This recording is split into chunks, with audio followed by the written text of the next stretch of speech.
小爱同学，Hey everyone, thanks so much for joining us today. We're just gonna give another minute or so for folks to come in, but we appreciate you taking the time out of your schedule, and we're excited for today's webinar. Our webinar today will be on the new landscape of discovery in China, from indexed result to generated answer. And I'm joined today by two of our Sunrise co-founders, David Weeks and Chloe Leo. With that, I will pass the baton over to David. And also, if you have any questions throughout today's webinar, please ask them and we'll try to answer them at the end of today's session. Brilliant. Thank you so much, Kading. Hey, everyone. My name is David Weeks, co-founder and chief operating officer of Sunrise International. Bit of housekeeping. If you have any questions, do go ahead and use the Q&A tool built into Zoom rather than the chat tool. That does help us when we turn over to Q&A to help moderate that more effectively. Our agenda for today is to first discuss the broad landscape of AI search in China. How AI adoption is reshaping how students are discovering universities. I'll then explore how this transition has sort of taken place from Baidu, which is China's analog to Google, going from that sort of search landscape to a more fragmented AI search landscape. From there, I'll turn the floor over to my colleague Chloe, who will unpack how Chinese AI learns about your university and about higher ed opportunities. We'll then talk about the platform of Chinese we'll give an overview of Chinese platforms and how that ecosystem informs and trains those models. And then we'll talk about some real world case studies and summaries of how universities are already rising to the AI moment inside of China. For a bit of context, for those of you who are unfamiliar with Sunrise, Sunrise has been working in international enrollment management since 2012, supporting universities in three main things. First is helping universities to localize their digital presence inside of China by creating Chinese language websites, Chinese language social media accounts, and running digital campaigns on local platforms inside of China, helping universities to be more visible to students who are learning about their education opportunities from behind the Great Firewall. Second, we run recruitment tours of China, focusing on second and third tier cities, both at the graduate and the undergraduate level. And finally, we have a quite robust SEO practice in China, so helping universities to index and appear higher on the first page of Baidu search results. Some exciting announcements today about how our SEO services are going to be evolving to meet the AI moment in China. Before I dive into the AI moment, first a bit of context setting. Last year we published a white paper about the Chinese digital landscape for international recruiters as it stood in 2025. The top three findings from that report were the following. First, having a digital presence inside of China is especially important for universities that want to diversify their application pool. In particular, we see that oftentimes universities will adopt one of two approaches. One being a very B2B oriented approach where a lot of their recruitment comes from inter-university partnerships or partnerships with a small number of agencies. On the other hand, you have a more direct-to-consumer or sort of B2C informed approach where schools have deep ties with high schools across China and have sort of a more robust direct line of communication with applicants, leaning less on those B2B partnerships. We often find that universities that are most successful in China are those that stand on both legs and that do both at the same time. But effectively doing that direct-to-consumer approach of recruiting students outside of partnerships does really require having a robust digital presence in China. The second is that in our recruitment tours of China, at the college fairs that we organize on different Chinese campuses, we ask students a couple of survey questions. And one of those questions is, what channels of information do you use to learn about education overseas? And we ask students to rank those different sources of information, there are about 10 of them, by whether or not they use them, which is oftentimes a proxy for convenience, and whether or not they rely on them, or excuse me, whether or not they find them reliable or trustworthy. Because, of course, we all recognize that sometimes the most convenient sources of information aren't necessarily the most reliable. And conversely, the most trustworthy sources of information are oftentimes in person events, which you can't really search back to. So in 2025, here were the sort of top line results of what students found to be the most reliable. So you see that things like college fairs on campuses are considered very reliable, but they usually only happen once or twice in any given school environment.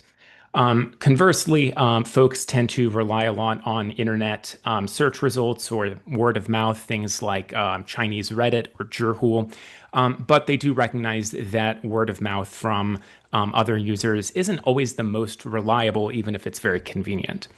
The one point of convergence, really, is official WeChat and Weibo accounts or official Chinese social media accounts. So, official social media accounts in China are really the only source of information that is in the top three of both reliability and use.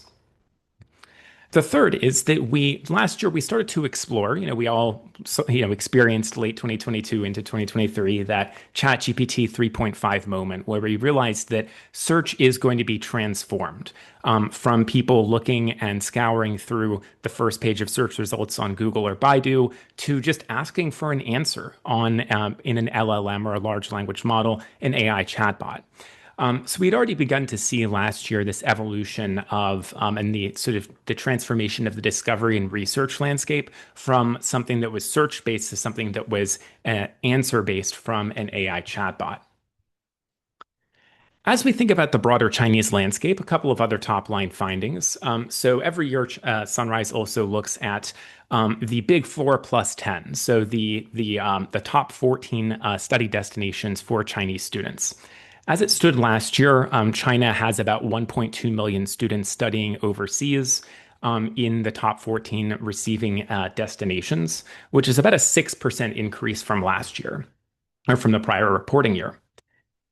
As we look at the different styles and ways that universities show up online, last year we also found that having an official account was a really important way to counterbalance or to establish sort of, an official voice for the university rather than just letting user-generated content, sort of those day-in-the-life videos or posts from individual students or community members. It's really important for universities to have that official voice so that if someone had a bad time or had a negative review, that there was a sort of an official voice to counterbalance that. Of course, we also live in a world of policy uncertainty in many of these study destinations. So also we found that official channels were also a nice way for a university to have an official voice, which oftentimes might, signal a more welcoming environment in a local community as compared to a national level policy. When we look at Chinese social media accounts and the content that universities post, though, while having an official voice is important, we do find that lifestyle questions are often undervalued and understated. So we asked Chinese students, what are some of the most important criteria that you think about when you consider where to study overseas and what university to choose? And students consistently rank things like creature comforts, so the quality of food, the sort of creature comforts in campus dorms, what the city is like that you're in. So we find that even though having an official voice is important, having true to life and having authentic content rather than turgid and extremely brand safe content, having content that does feel true to life is very important. The last thing that we discovered is that students are increasingly double checking the results and double checking information that they're hearing about against, and they're sort of confirming that with an AI chatbot.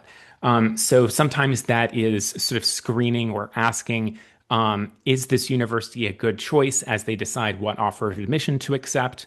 But it's also an important part of the school discovery process and for them to decide what schools they really want to apply to based on their scores and their sort of academic profile. So as we think about how the college search in China is evolving, I think that we can think of things in four discrete sort of eras or time periods. The first is really begins when internet access is truly democratized in China and when many people get their first smartphones. Generally, that happens from 2015 to 2005 to 2016, where we see Baidu, which is China's Google, really begin to dominate the search landscape. There are some other platforms like Sogo, which is the engine behind WeChat search. But really, Baidu was kind of the main platform in town, so to speak, for SEO. Beginning in 2017, though, we begin to see a sort of a convergence of social media and search. So in the West, we have a pretty rigid boundary between search and social media because Google does not own a social media platform, and Meta, its Snapchat, these other platforms don't really have search platforms. In China, that was less true, though. We begin to see the rise of the super app. The two most notable ones are Alipay and especially WeChat. So we begin to see a lot of search intentions and behaviors taking place on WeChat as well. It just so happens that the articles and the sort of the search results in WeChat, the quality of those search results was significantly better and began to improve a lot more compared to Baidu, where there was this sense that a lot of the results you were getting on Baidu were sort of SEO slop, or a sense that there was just a lot of paid or inorganic content on Baidu. Beginning in 2020, but really accelerating in 2023, we begin to see both social media content as well as content on the open web in China begin to feed AI models. So each app or each AI chatbot has a particular proprietary data set that it draws from. And this is quite different from the West, where there's each AI chatbot has a lot more in common with another chatbot. So ChatGPT and Claude generally are drawing from LLM.txt. They are trained on a lot of overlapping core data. Whereas we see a lot more divergence in China because the developers of AI chatbots in China are each of them generally tend to own a walled garden social media ecosystem. So we begin to see this fragmented or diffuse search on AI chatbots in China, which is quite different to ChatGPT and Claude, which oftentimes are convergent. And now in 2026, we enter this era where social and web content is feeding AI, and there's sort of a bidirectional sort of exchange of content between the web and social media and AI chatbots. So today, I'd say that AI adoption in China is very high and is accelerating. So currently, China has 602 million active users of AI chatbots. That's up 141% since 2024. Nationwide, that puts the adoption rate at about 42%, which is an increase of about 25% year on year. So it's in terms of the number of people using it as well as the adoption rate, it is quite high. In terms of token usage, tokens being the sort of the unit of measurement of sort of how effort intensive something is in AI. We've seen China's token consumption increase to 1.4 quadrillion tokens. So that's a 1,400 times increase from 2024. So today we see AI chatbots increasingly are not just something that students use to uh, help them to write an essay or to help them to synthesize an article, but they are really using it for search as well. So I think it's important to understand how do these models train themselves and how do they come to learn about your institution. I think one important thing that Chloe will unpack is that your .edu website is oftentimes invisible to Chinese AI, or at the very least is much less legible than you might expect. And there's a complex sort of connection and web of compliance and verification rules in China because of the Great Firewall that do mean that you will have to do a bit more work in terms of localizing the content and text about your institution to make it visible and legible to Chinese AI systems. Overall, though, I think that the direction of travel is clear, that we're sort of transitioning for marketers and for recruiters, we're kind of transitioning from an SEO moment to a GEO moment, GEO being generative engine optimization or AI SEO. Students are not just looking for 10 okay results, some of which are paid, some of which are organic. They're looking for an answer, and they get one answer from an AI chatbot.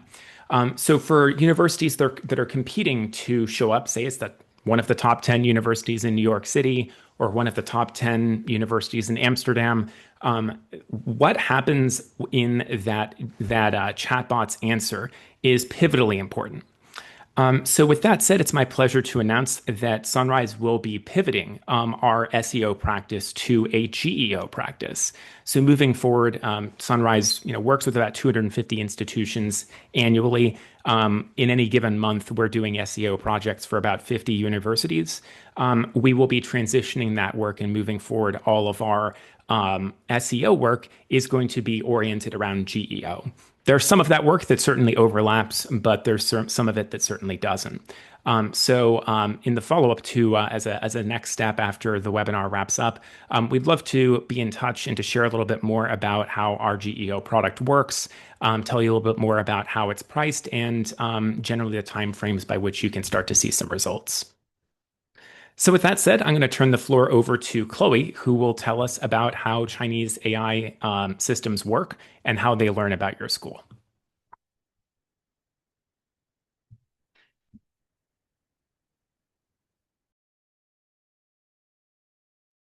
Thanks, David. I'm Chloe Liu, the CEO of Sunrise China office. So David just gave us the big picture about student searches in China and how AI is changing everything and our new geo service. So now I will show you what this actually look like in practice. How does Chinese AI gather information and what to post on each platform and what you need to do to make sure AI finds the right information about your school. And I'll also use real case studies to show you how it works. So David just talk about the different ecosystems. So China has its own like internet ecosystem for social media and search engines. So it also has a separate ecosystem for AI platforms. That's because ChatGPT, Claude, and Gemini are all blocked in China. So, but here is a key difference. With Facebook or Instagram, like Chinese users want to access those platforms and the platforms want more users. So they don't actively like block VPN users. With AI platforms, it's quite different. Even if users like find a way around the firewall, they need a very powerful VPN. Even they have that, Cloud will like actually detect that they are using a VPN from like inside China and block them from using it. So compared to getting around the firewall for social media platforms, I would say doing the same thing for AI platforms is much harder. So that's why Chinese AI platforms are so much more popular here. So as you can see, I put 6 AI platforms here. I will talk about the top 3 first. I will put up screenshots of each AI apps here. So phone and computer versions. So you can have like a basic idea what they look like.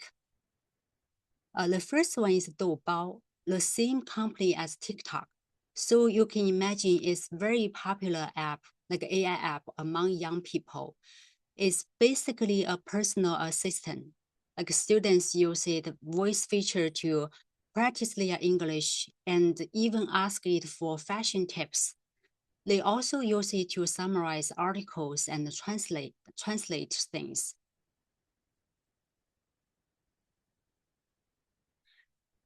The second one is DeepSeek. So DeepSeek is best known for its token efficiency. And that's why a lot of Chinese AI platforms actually use DeepSeek as their back-end engine. And it's especially popular with STEM students because it's great at logic and coding. So students can see it break down complicated problems in a way that feels well-reasoned. And it's not just a final answer. So that makes it feel more like a reliable for serious research. So Yuanbao is by Tencent, the same company behind WeChat. It's like a connect with WeChat in a similar way, like a Meta AI is connect to Instagram.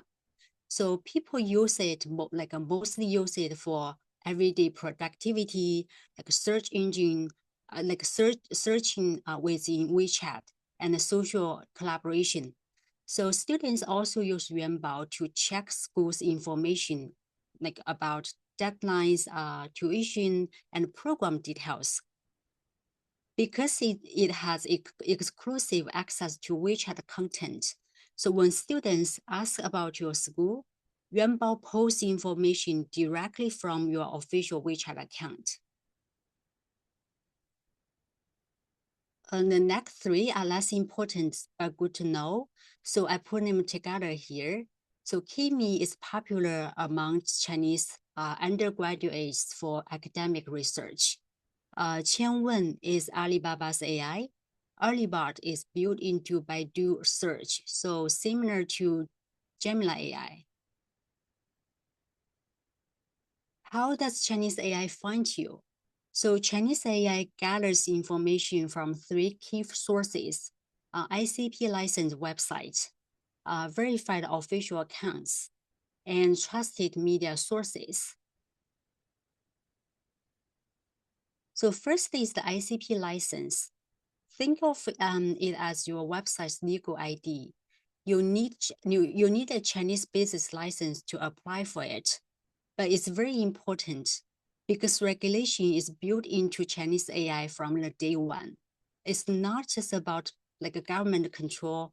It also provides strong protections against misinformation and unreliable use of AI. So because of this, Chinese AI mainly use domestic data sources rather than rely on the open web. So like David just talked about like a ChatGPT 3.5. So when ChatGPT came out in late 2022, so Chinese companies like raced to catch up. At the same time, the government moved quickly to introduce AI regulations and approve the rules just a few months later. So the regulation has been built into these AI platforms from the very beginning. It's in their DNA.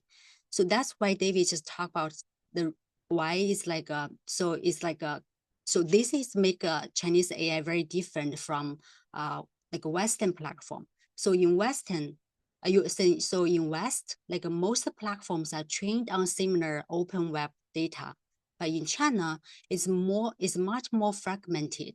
Like different platforms focus on different things, and they use different data to train. So regulation is one big reason for that, and that's exactly why getting your content formally approved matters so much here.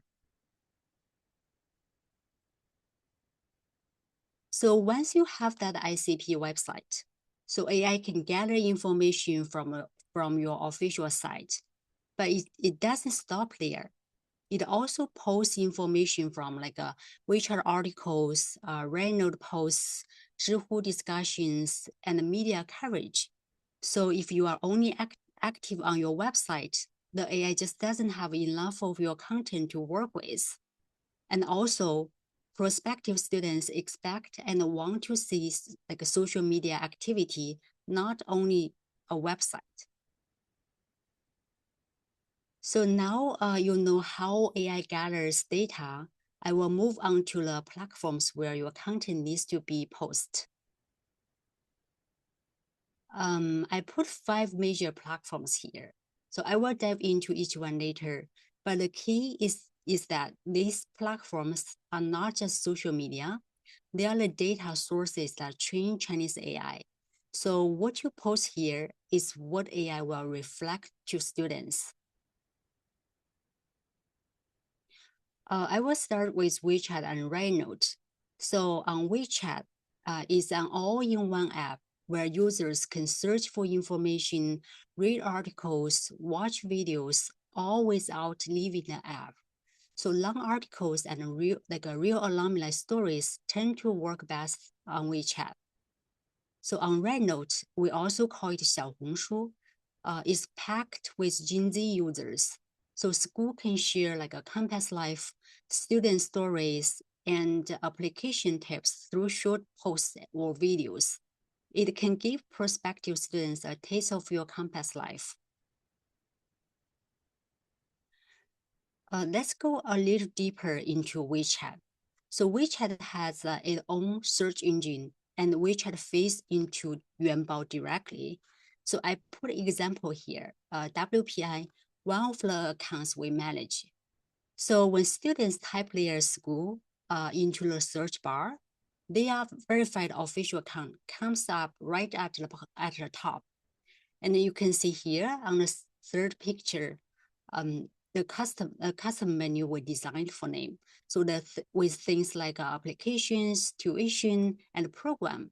So when students follow you, your posts like show up in a feed. And when they find your content valuable, they will share it with their parents or their friends. That keeps your content active across the platform that AI can track. So both students and AI can get the right information instantly. So if you already have an official account, so two things you need to focus on.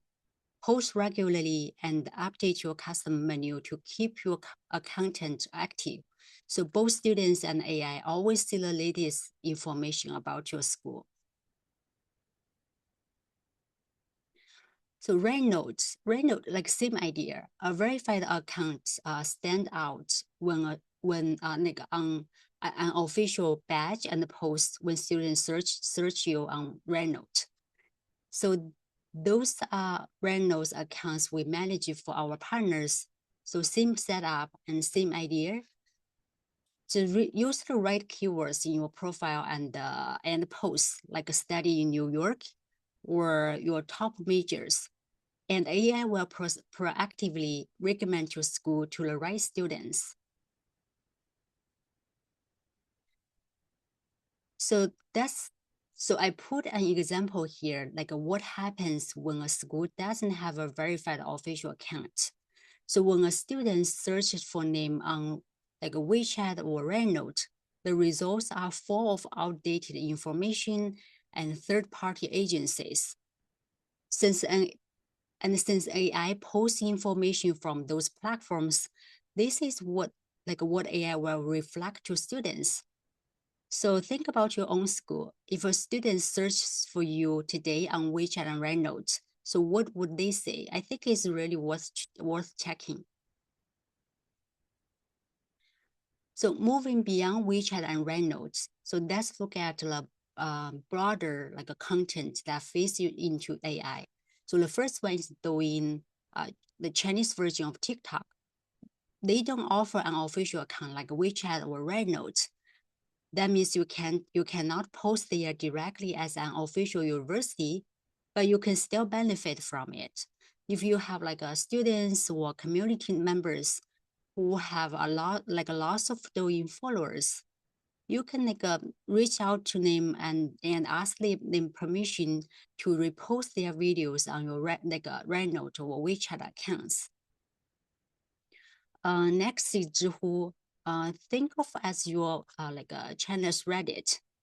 It's a Q&A platform where users post long articles and ask questions like, is this university worth going to? And alumni and experts will jump in and give detailed and honest answers. So Zhihu is to Chinese AI what Reddit is to the Western AI. It's hard to fake and values real opinions and comes from real people with credibility. That makes it a trusted training source for AI. Finally, the mainstream media, like China Daily and People.cn, publish articles are treated as credible. So these sources are not just like reporting events, they are giving advice too, and people trust them deeply. So when students ask AI questions, it pulls information from the web, including media sources, and use them as a means sources to build answers. So now we cover like 5 platforms. Here is a guide to help you better understand what works best for each. So each one has its own content style. So for example, on Reynolds, like short videos and real stories work best, like short campus tours or alumni sharing why they choose your school, where they started, where they are now, and advice for current students. And for WeChat, university post long articles there, for example, to introduce STEM majors. Since parents use WeChat more for research, they appreciate deeper analysis. So WeChat is also where universities directly respond to students' questions from academic to campus life. If you feel like a lot to remember and you are just getting started, I suggest that you can focus on WeChat and Reynolds first, because that's where your official presence matters most. Media coverage is next part. It backs up what you are seeing with third parties. So we talked about major Chinese AI platforms and how they gather information.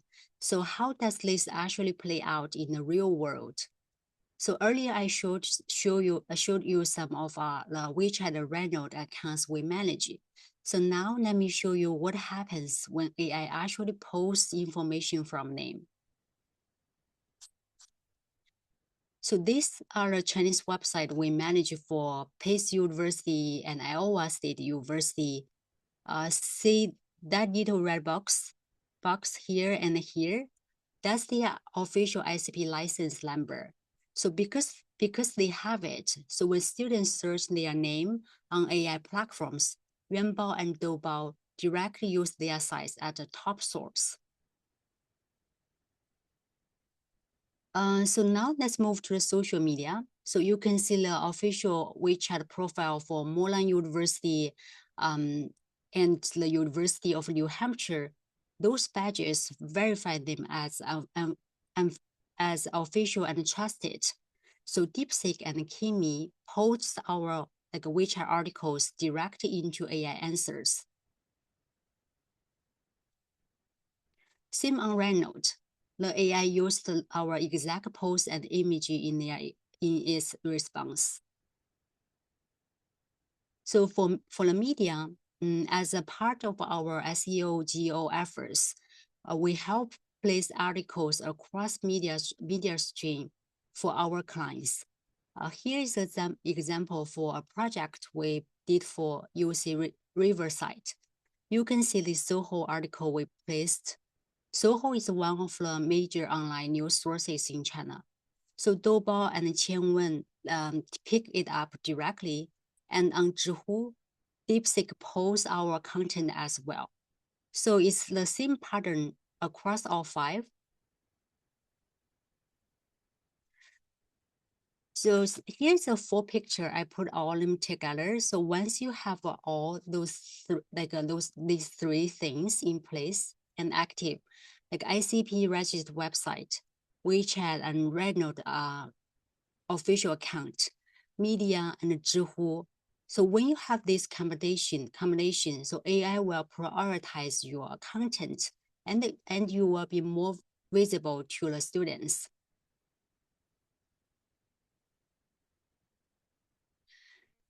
Oh, okay, that's everything I want to share with you today. I hope this can give you like a clear picture of how AI is changing the way Chinese students discover universities, and how you can make sure they find the right story about yours.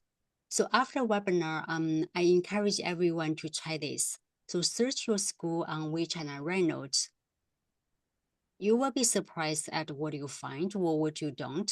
But if you want to see exactly where your school stands today, you can email us or scan the QR code. We will run a full web presence report for you at no cost. So, David, if you would like to take from here. Sure thing. Yeah, thank you, Chloe. So in addition to, so we'd encourage everyone to get in touch with us if you're interested in learning a little bit more about how we do GEO and how your university actually shows up on the big chatbot tools that Chloe had outlined. You can scan the QR code here to book a time to chat with us or to request that audit. Also, feel free to check out our YouTube channel or our website in the Insight section. That's where we post a lot of this research. So if there's a major overhaul on one of these models that really shakes up the landscape, you'll hear about it from us first. And generally, if you have any questions about the broader picture of China digital, always happy to chat. And of course, we think that the one of the most effective ways of, the best way to make digital presence effective is to combine that with physical presence as well. So meeting students face to face and then establishing digital as the thing that they should do after they meet you. So feel free to get in touch with us if you're interested in learning more about recruitment travel and recruitment tours in China as well. So we wanted to leave enough time for Q&A. I imagine there's probably a good amount of it. I see that we have a couple of questions already, but feel free to use the Q&A tool built into Zoom to ask any questions you might happen to have. I see we've got two already. So the first one is Yuanbao, the Tencent-owned chatbot, is that the only one that can pull information from WeChat? So yeah, that's a very important question, right? We just talked to you about how official WeChat accounts really matter, but we know that Chinese walled garden ecosystems are kind of jealous with and guard access from third parties. So generally speaking, Yuanbao has complete and total visibility into all content on WeChat. It has pretty good parsing of WeChat videos as well. So it's not just the text-based articles. DeepSeek has an embed, has basically a partnership with Tencent that gives it conditional access. So some of DeepSeek's models do have access, but not the web-based chatbot. You would be using it inside of the WeChat app as well. You can kind of choose which model to use. Beyond that, Kimi, ErnieBot, and Doubao have quite limited access to WeChat articles and the sort of the navigation bars built into WeChat. However, many articles that are posted on WeChat are syndicated or are cross-posted on the open web into China. So it's very, very common. You've probably seen this with press releases or with articles on LinkedIn that end up getting cross-posted onto Reddit or onto the open web or onto a blog. So it's very common to see articles that show up on WeChat end up getting syndicated into the open web, and they end up getting crawled that way. Now, if a student sees an article from you that is really interesting, they can also just copy paste that link to that article into a chatbot. So for Doubao and ErnieBot, they can read an article if you send them an article, and they can totally read articles that are syndicated and cross-posted outside of the WeChat app. But they have limited visibility into posts that are not syndicated. So it's just a question of whether or not another user or whether or not the university has cross-posted that content. That's definitely one of the GEO best practices that we would encourage everyone to do. If you have an official WeChat account, you're going to do better on Yuanbao. If you don't have one, you're going to struggle on Yuanbao. But all of that work and that content that you're doing in creating interesting articles on WeChat, it's best to cross-post those onto the open web inside of China so that the other LLMs can read it as well. The next question is from John, which was there's this hot topic in the US and in Western Europe about data centers, water usage, the energy and noise pollution, all that stuff. Is this a newsworthy topic in China?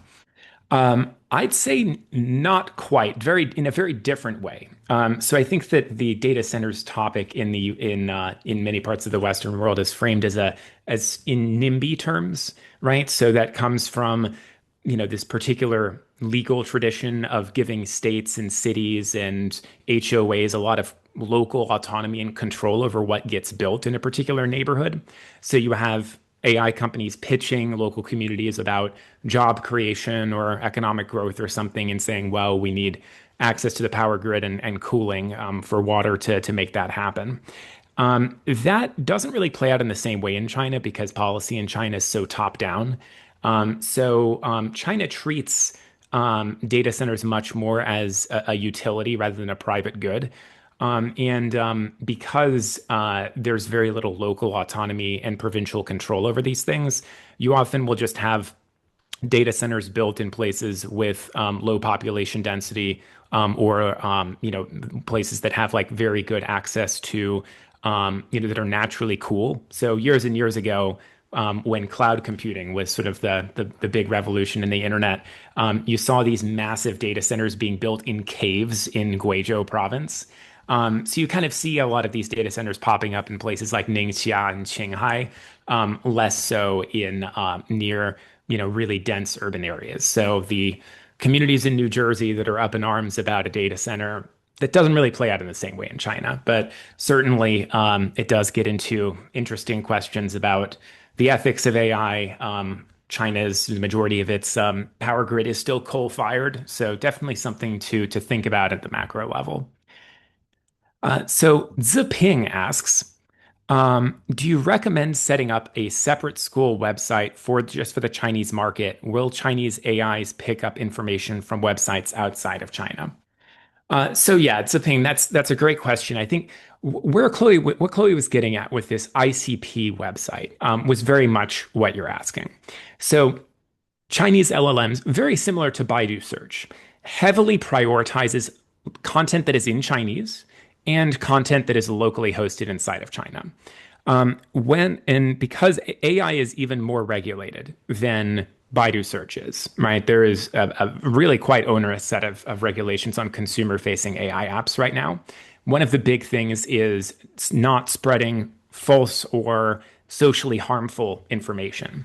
So for an AI company to crawl and index and train on the global non-Chinese internet, that does create a bit of a compliance risk for them. So as a result, Chinese AI platforms heavily prioritize content that is in Chinese and that is hosted locally within China on a .cn URL. The operative thing here is not how close the website is hosted to China. Like if a website is hosted in Hong Kong, that's really no better than being hosted in England or Zimbabwe or whatever. It doesn't really matter. If it's outside of China, it's outside of China. The thing that makes it legal in China, the thing that kind of reassures an AI, like a Chinese LLM, that the content is approved for circulation inside of China is whether or not it has an ICP license. That is something that generally universities will work with a local Chinese partner on because that does require a Chinese business license and ultimately someone inside of China, a Chinese citizen or entity that takes ultimate legal responsibility for the content that is being published. So we have a pretty deep article, happy to share that with you on follow-up about how ICP works, the mechanisms behind it, the jurisprudence behind it. But to your question, we generally don't recommend setting up a standalone full service website in China. That's a lot of dev time, that's a lot of expense. What we recommend is having usually a landing page or a microsite that basically has a cheat sheet for prospective international students inside of China. I think it's important to remember that even if a student speaks English, the parents very likely are going to be confronting a language barrier. So there's sort of some SEO and GEO strategic reasons for having that microsite in China to make it more legible to the models. But there is also definitely some consideration for the language barrier that may exist for parents. But yeah, anything else to add or any other questions, guys? Those were great questions.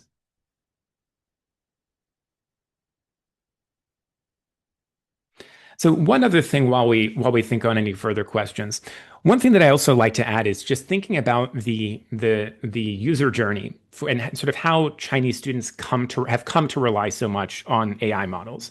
And I think this passes the gut check because we see this with Western students, right? So for your domestic recruiters, they are finding out that for a social studies or a history class in high school, students are relying on ChatGPT constantly. Sometimes that's ethical, sometimes it's kind of, done in unethical ways, but it is absolutely a vital part of the toolkit that students use to be students. And I think that becomes, for graduate recruiters, that is also important because these LLMs can synthesize massive amounts of articles and really help with literature search. So if you're doing academic research and you have to have a lit review before you get into your original findings, oftentimes AI is an indispensable tool. That is equally true, if not more true now for Chinese students. So Kimi is, and to a lesser degree, DeepSeek, are very popular with Chinese undergraduate students for writing research papers. And naturally, if they're using these tools for research papers, these tools know a lot about that individual student, their writing style, their preferences. You're naturally going to use that same tool to learn about, to do another research project, which is figuring out where you should apply to grad school. Similarly, at the high school level, these LLMs are not just fact-finding tools, but oftentimes students will iterate their writing and use them for revision and for polishing. So students are kind of using this at every stage of the of the process of kind of being a student, and as a result, their sort of orientation is, they're using AI as sort of like a production and a thought partner as well as just a search tool. So I think that it's important to kind of draw the analogy where even though the ecosystem and is different in China, the tools are different, the level of fragmentation is very high. That journey where we're seeing students, in the program before they come to you, right? So high schoolers and not for your undergraduate recruiters, undergrad students for grad students, they're using these tools constantly, and they're increasingly becoming dependent on them for research and for writing. The next question is from Helen. Helen asks, if a university has a Chinese language website hosted in China, do you have any tips for ensuring that the LLMs treat this as a first line official source of information? So yeah, Helen, that's a great question. I'd say that first, a choice of domain is important. So having a domain that is .cn, that uses the name of the university or the official abbreviation is very helpful. There are some technical approaches to organizing the website, which I'd say is kind of general best practices for SEO. So making sure that you have clear information hierarchies, making sure that any images that you have alt text, making sure that your meta descriptions are current and accurate, and using H1, H2 information hierarchies so that the scrapers can basically infer what is the website about and what are you saying. I'd say the most common pitfalls are having blank meta descriptions, having blank H1s, and having images that have text in them, like an infographic, that's just like a JPEG or a PNG, but that doesn't actually have alt text. So generally, to do OCR and it's to extract out text from an image is fairly computationally intense. So Chinese LLMs aren't going to be doing that for the entire internet. So if you have a picture that's doing work as far as informing people about your school, about your programs, anything like that, make sure that you have alt text. I think that's kind of old news in the West because of disability requirements and sort of accessibility legislation. But oftentimes that does get overlooked in China. Chloe, feel free to add anything, if you have anything to add there. But I'd say that those are probably the best places to start. Yeah, I think you already like cover everything. Yeah. Also, make sure that your ICP license is in the footer of your website. That's legally required, but sometimes people forget to do that.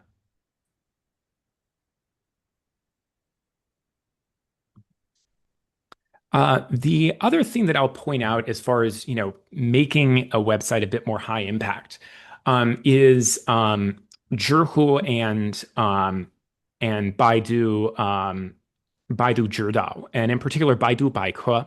Baidu Baike is sort of like Chinese Wikipedia, and you've got a couple of other knowledge portals like Zhihu, which is sort of like Chinese Reddit.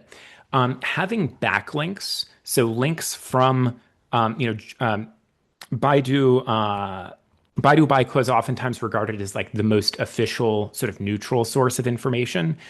So having links or citations from these very high domain authority platforms, having backlinks from those places to your Chinese website is extremely helpful. So basically, the Baidu Baike should be citing your .edu and your .cn website as this official source of information about the university. That's going to be really helpful in helping the LLMs to sort of identify the sort of web of connections between those and to sort of identify your website as the most authoritative.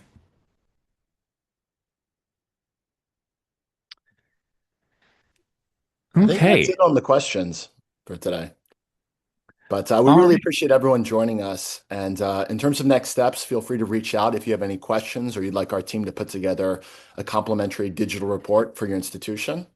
And again, wishing you all a wonderful summer, or depending on where you are in the world, winter season as well. Thanks very much, everyone. Have a good one.